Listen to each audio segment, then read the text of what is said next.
5 seconds.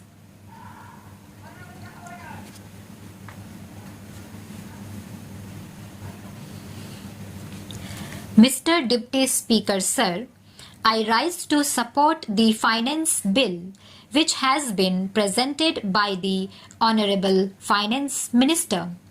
Sir, thereafter he was also pleased to announce some more concessions, and those concessions were also announced on the floor of the House.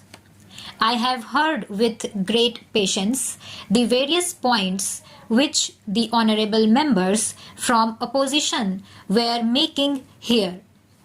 The main thrust of their criticism was that the Honourable Finance Minister has left a very huge deficit uncovered, almost rupees 1,700 crores.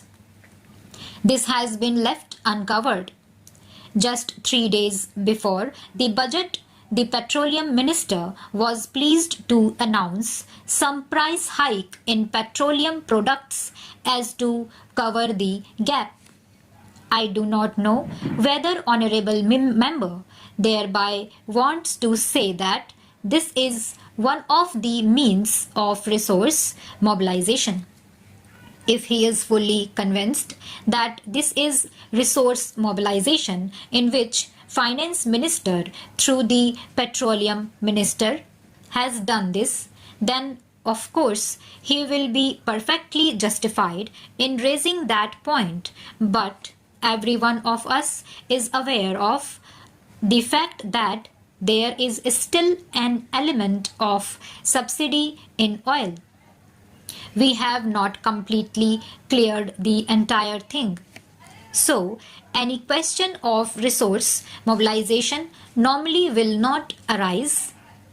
Thereafter, there are only 2 courses left.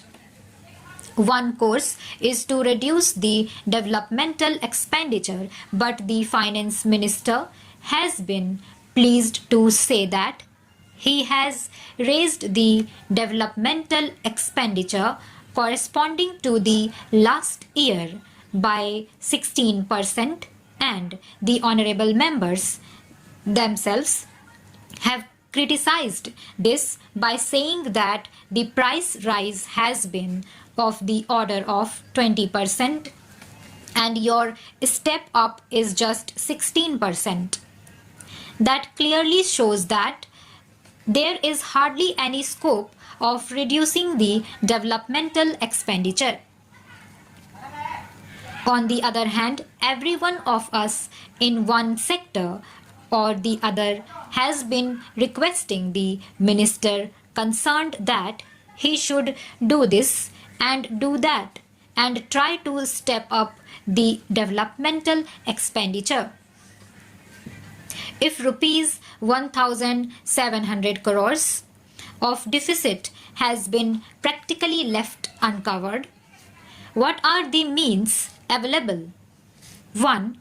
To reduce developmental expenditure, which according to honourable members is irreducible. You cannot do it. Now, the other thing or the other means which is available is taxation. The Honourable Finance Minister should have gone in for increased and heavier doses of taxation. This would have again been criticized by the opposition members as well. I congratulate him for his imagination, boldness, and taking very calculated step. Deficit financing is a very effective instrument in the hands of the finance minister, which has to be used in a very calculated and selective manner. Otherwise, undesirable consequences are bound to follow. But here, the finance minister has weighed every step and taken calculated risk. We can very well analyze the assumptions which he was having in his mind when he took this step, where he did not levy any additional tax and left such big deficit uncovered. According to him, he had 2 or 3 assumptions. One is that monsoon is going to be good, we will have normal agricultural production, and with the stocks at our disposal, with normal monsoon, with good agricultural produce in our hands, there will not be any big problem. This is one assumption. Another assumption is what he has clearly stated in his budget speech, announcing a number of concessions in the case of direct taxes. He expects that everyone will behave properly. Exemption limit was raised from rupees 40,000 to rupees 50,000.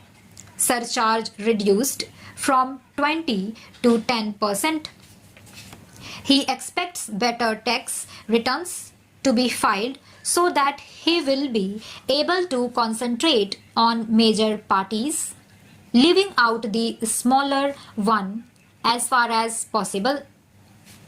And his third assumption, according to me, is the incentive which he has offered to the industrial sector, thereby expecting that a proper atmosphere of investment and growth will be created.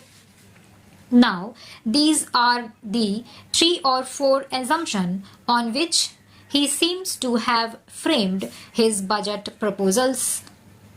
Now, it is the people who have got the benefit, got all the concessions that the finance minister himself has offered without anything asking for the same.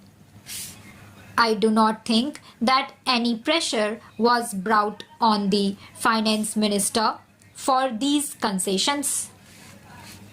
He, on his own, knowing the working of the industry department, knowing also the working of the finance department, has announced so many concessions with a view to create a proper atmosphere of growth and production.